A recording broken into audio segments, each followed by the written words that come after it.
Hey, my name's Anthony. My name's Alex. And we are the PTA Podcast.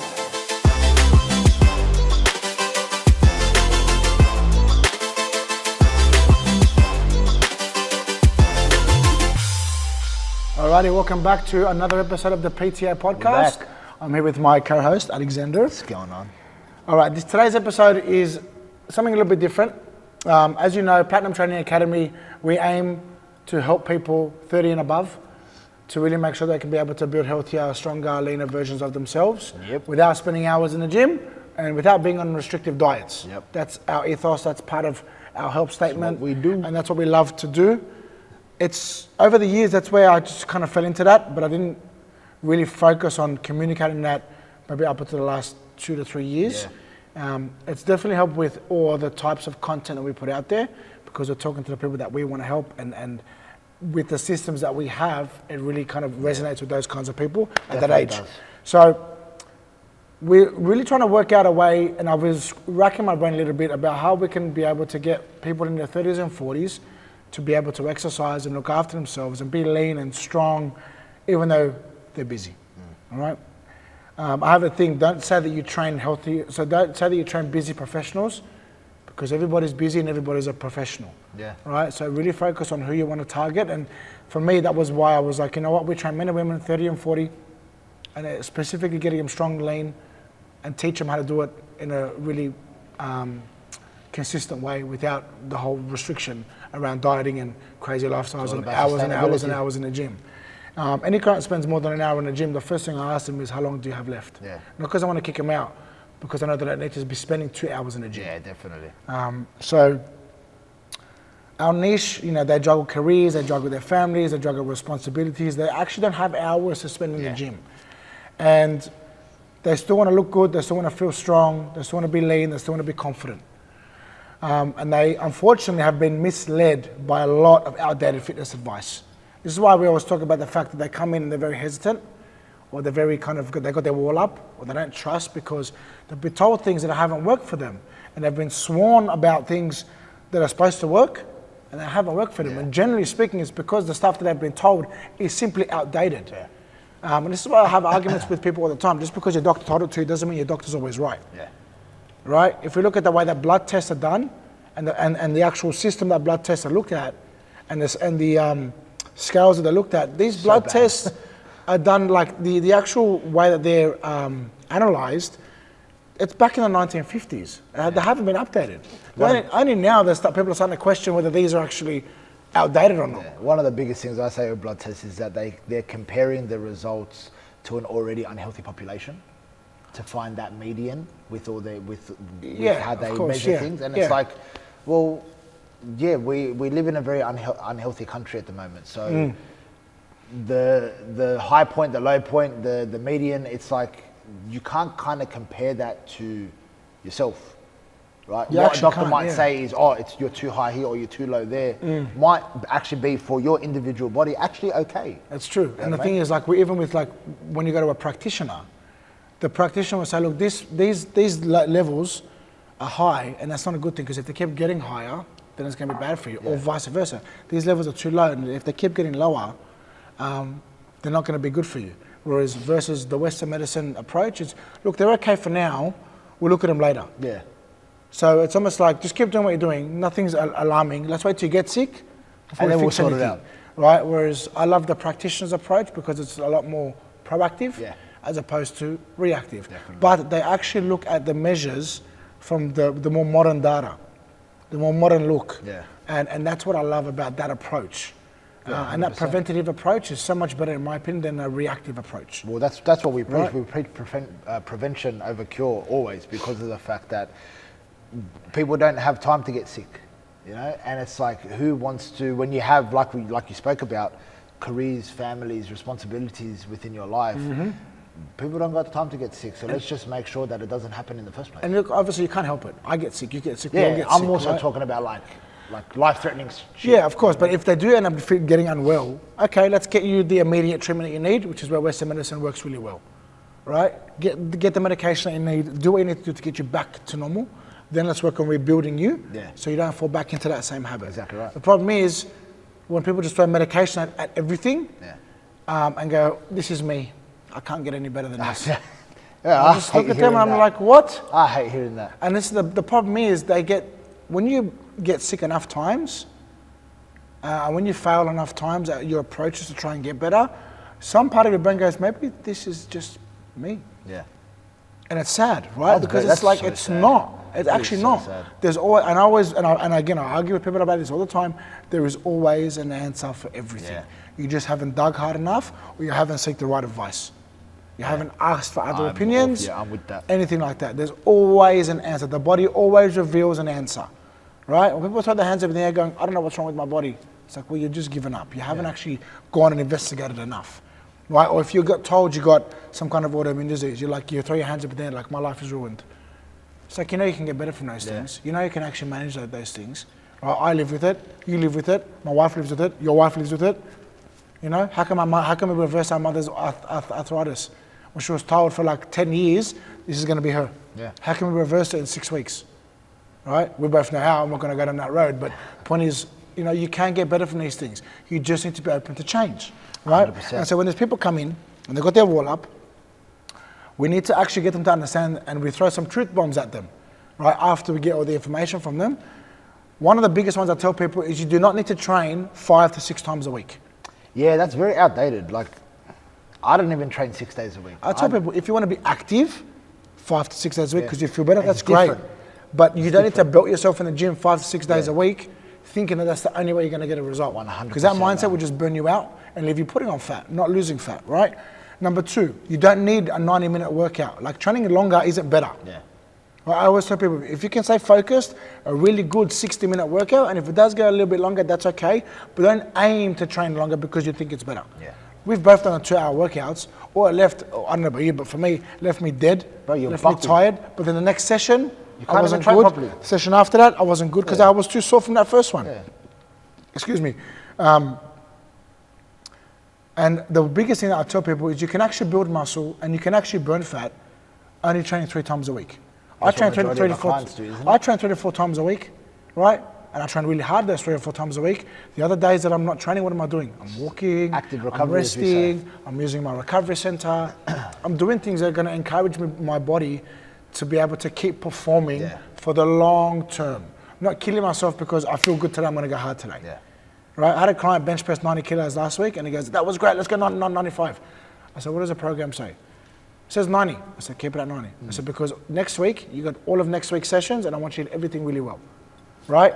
The following week came, he barely got 92 and a half off his chest. Yeah. So what happened? Because I'm just really tired today. Okay, imagine if we did 100 last week like you really wanted to, and then I made you do 102 today because that's what progressive overload would tell us. You wouldn't be able to get the bar off your chest. And if you did, it would have been a very, very bad rep. Yeah. And you wouldn't have had anything left in the tank. I said, this is why we need to make sure that we don't jump the gun just because we're feeling good. Yeah. We're feeling good, let's enjoy feeling good. I always say that. Let's not burn ourselves out just because we're feeling good. Let's enjoy feeling good. Let's focus on recovering well so we can build the confidence coming into the next one. Yeah, 100%. Right? And that's where people need to really understand that, again, consistency is way better than intensity. Yeah. Right? After 30 though, there's a lot that changes. Right? There are some hormonal shifts that do change, both male and female. Right? It affects your recovery, it affects how your body can be able to preserve muscle, and it also affects how your body is able to manage stress. Yeah. Okay? The second one is? Less margin for error. Now, as we do get older, and it's unfortunate, like Ant said, there's hormones start to get a little bit up and down, recovery becomes slower. Even just talking about general life, as you get older, life becomes a bit more stressful as well. And so when we talk about there's less margin for error, we want to understand that there's not a lot of room for you to waste time recovering from things that you just didn't need to recover from, right? So I'll use an example. A client of ours, Spiros, shout out to One Point Accounting, best accounting firm. He's got an autoimmune disease and he's had not the greatest, health over the years due to sicknesses and whatnot that were just out of his control, right? And so I still remember when he first ever came to us and you had your first initial consult with him, he was burnt out, doing way too much, and to the point where he was almost debilitated, right? I remember he always tells me, bro, I could not even bend over to tie my shoelace. And like, a lot of people use that example just to kind of harp on that their back was a little bit sore, but he actually could not even get down to tie a shoelace, right? And one of the biggest things that we did with him, because of the fact that he was at that age now where everything was starting to slow down, recovery was slower, not as efficient, and his margin for error was very low because of all the other issues that he was kind of battling. And we just stripped everything back. We got him to eat the most amount of food he could possibly eat. We got him to strip his training back, and I think you did for about 2 to 3 months straight was just solely mobility work. There's a lot that I did with that guy. Yeah. And just solely just focused on recovery and getting his body moving correctly. And so when we want to, using his example, when we want to talk about, having, less margin for error, we want to understand that we need to be training a lot smarter, not harder. Yeah, there needs to be a better approach to, so let me rephrase that. There needs to be a more well thought out approach 100% to the clients that are in front of us. Could you imagine if we just gave him a program that was like, yep, bro, we're going to be doing, weights 5 days a week, and, your total volume per week in terms of sets is going to be 30 sets per body part or 20 sets per body part. His body would have just broken down within the first week or two. Well, now he trains really hard. He trains hard now, but he trains 3 to 4 days a week hard. Exactly right. It's smart hard as well, right? It's a well thought out program and process that we go through with him every single week. There's a very big emphasis on his warm up before training, his recovery after training, utilizing our wellness center. He's one of those people that he trusts. So whatever we tell him to do, he just goes and does it. He's like one of the most consistent clients I've ever trained in my 15 years of being a PT. He just comes in, even when he tore his hamstring, he still came in, did rehab. Didn't care they couldn't do anything that he'd like to do, just did what he had to do, because he said either I stay at home and eat shit food and just feel worse, or I get up, I get it feeling better. And he rehabbed his torn hamstring in like a month. Yeah. And now he's squatting normal. Yeah. Right? He's doing everything he wants to do normally. We worked really well with his physio. His physio is fantastic. His physio gave me the time of day just to explain to me what was going on at a deeper level. So I was able to make sure what he was doing in the gym was actually the right thing for him. 100%. And he just, look at him now. The guy's lean 365. People 100%, go, man. what diet are you on? He's like, it's a lifestyle. Yeah. He eats our meals, right? He just eats consistently. Has his shakes, takes his subs, gets his sleep. And even if he doesn't get his sleep, he'll come in, he'll say, Anth, can we turn it down? I'm just really tired, I haven't had a good sleep. Yep, sure, we'll turn it down. And then he spends more time in the recovery center, and then he moves forward, right? But studies have shown on that, still getting your training session, even though you haven't had a good sleep, actually helps with that night's sleep. Yeah, definitely. Right? So you get back on track faster because you keep your routine better. Definitely. So now going back to someone like him who, he's got 2 companies that he runs? He's a busy man, let's put it that way. Right. He's got his family that he needs to look after, he's a father, he's got his responsibilities. And someone like him who is within the demographic that we train and that we know we target to train, the clientele that we specialize in, so to speak, using the protocols of less is more, understanding our recovery protocols, understanding our stress management protocols and applying those to him and to the other clients. This is where now we take that margin for error and we ensure that we don't allow our clients to fall into that trap of under recovering, fall into that trap of the concept of overtraining, so to speak, right? And this is where now everyone who is within that age bracket of 30 and above needs to understand as well that the body will age. Right, like we said, for guys, once we get to about 32 and above, natural testosterone levels start to slowly decline. Right, this is why, and it's one of the biggest things that I always talk about. Every single guy's probably heard of the concept of the midlife crisis, right? And it was this theory that went around that the moment you hit 40, for some reason, you just wake up one day and that's it. You're just anxious and depressed and on edge. Well, they always thought it was a psychological thing. So but the thing is, men were committing suicide. Yeah, they still, and it's still happening now. Yeah, they do. But what they won't talk about is it's because of the decline in the natural testosterone levels that bring about feelings of anxiety, of depression, of feeling on edge, not understanding what's going on and feeling like your body's out of whack, low energy, low mood, low libido, all of that stuff happens because of the natural process that occurs with our body as testosterone starts to naturally decline. But this is where now we can assist that and actually improve it and bring test levels back up to a very, very high level, just by managing stress better, by removing that margin for error and focusing solely on your health and looking after your health and not belting yourself. A lot of guys that I see, like, don't get me wrong, training 5 days a week isn't bad, but it's about what's going on with your body as an individual. If you're under recovering, if you're waking up feeling like you're not sleeping properly, you've got no appetite, your energy levels are low, your brain fog, then obviously that's your body's way of saying, hey bro, like I need a little bit of assistance here. Yeah, well the thing is, again, what you just said is perfect, where it's not bad, but is it a necessity? That's the thing. It's not, right? I don't train 5 days a week, and the weeks that I do, it's a good, Tony, just the door. It's all good. That's okay, Tony, don't worry, it's all right. Come through, brother, come through. So yeah, the necessity for people to train 5 days a week, it's not a necessity.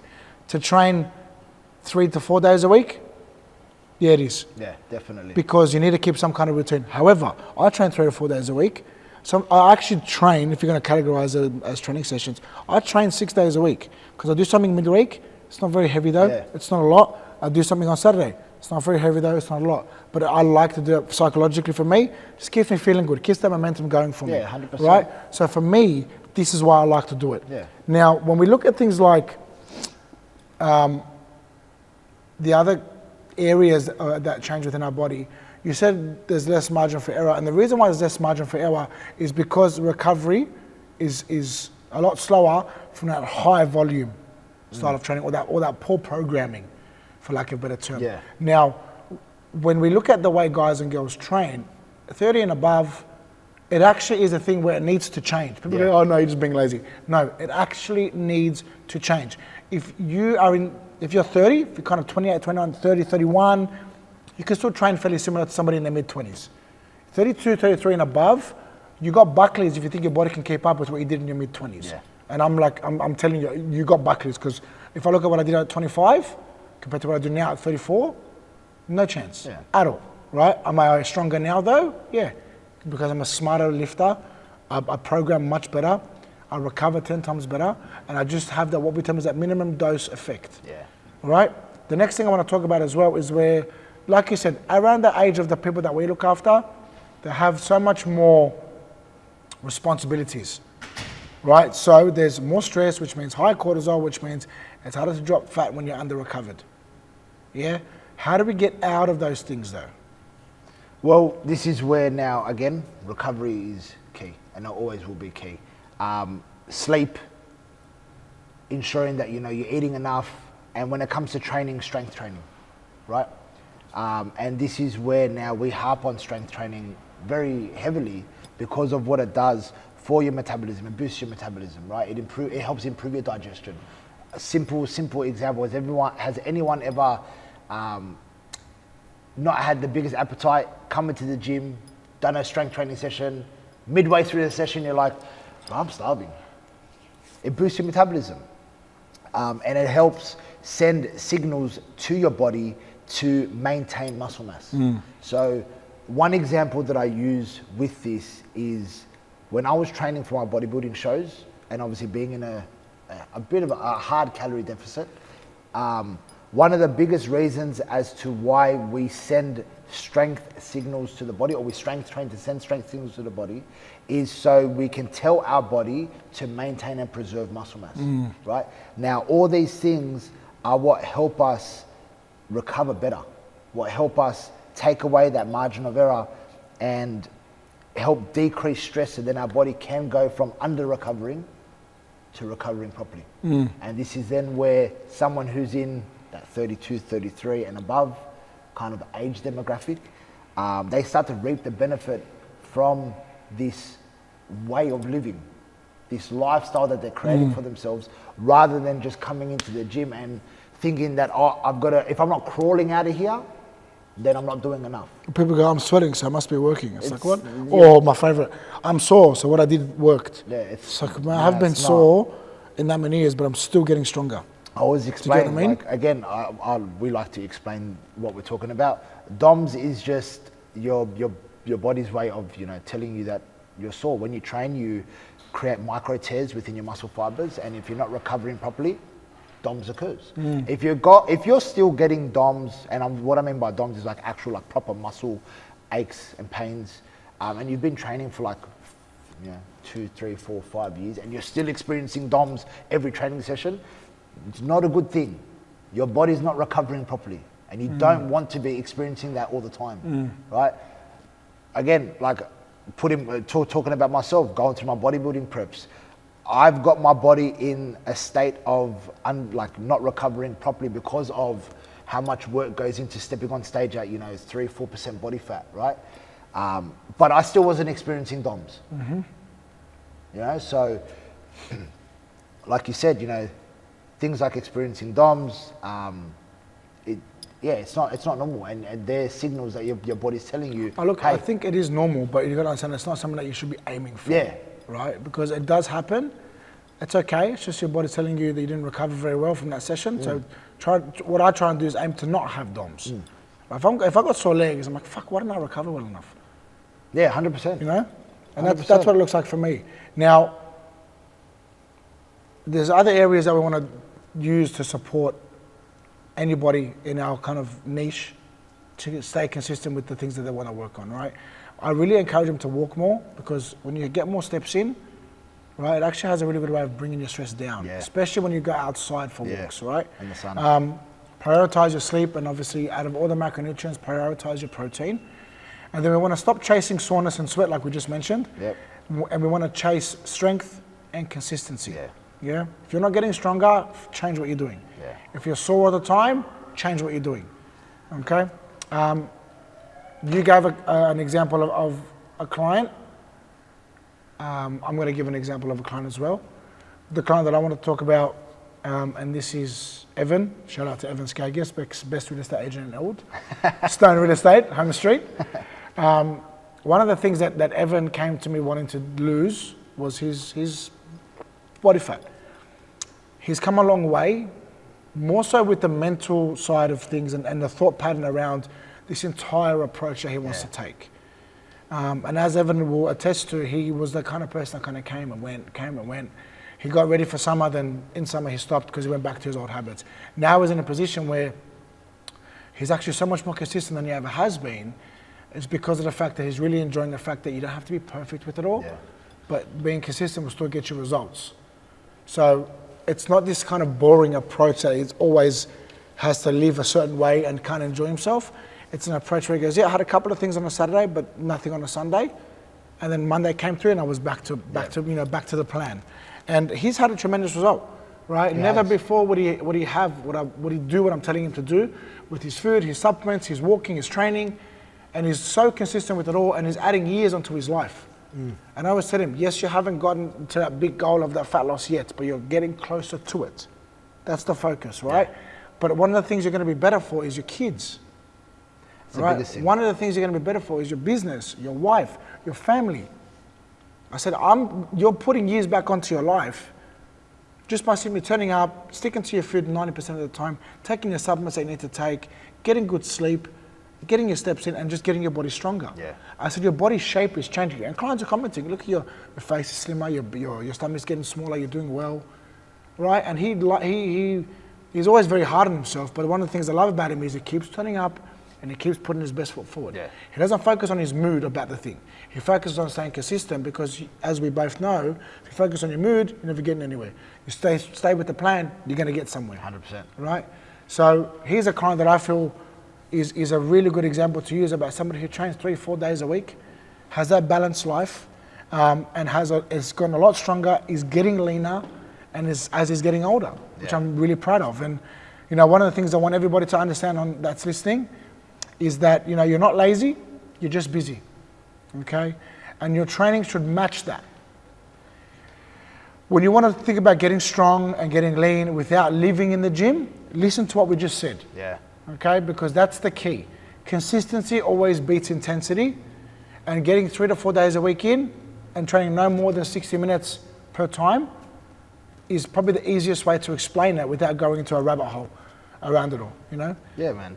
And I guess, look, at the end of the day, when we reach that age of 30 and above, and for all of our listeners that are within that demographic, I'm sure your intention behind wanting to train becomes different as well. Like, you know, when I was in my late teens, early 20s, you're just training to look good. You know what I mean? You want to go to Bondi Beach, rip your shirt off and, you know, crack a six-pack and just, yeah, you just want to get out in the sun and sun's out, guns out, right? But as you get older, your intention to want to train and want to look after yourself, it becomes different. And, you know, going back to Spiros, one of the biggest things that he says is, you know, I'm looking after myself, not just to look after myself, but to be a role model for my sons, right? To be a role model for the rest of my family, and to be there for my kids, because as they get older, I want to be a part of their life as well. Like, I want to be able to, like our dad did with us, go to all the sporting events and all the carnivals and be there and be that dad that's active within their kid's life.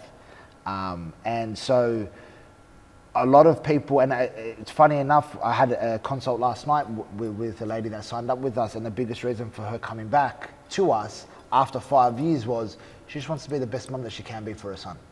It's not about an image thing, it's just about being the best mum that she can be now for her son. And that's what it comes down to. Like, everybody is very, very, you know, fixated on how they look, and again, they look at the gym as a way to punish themselves for how they don't like how they look.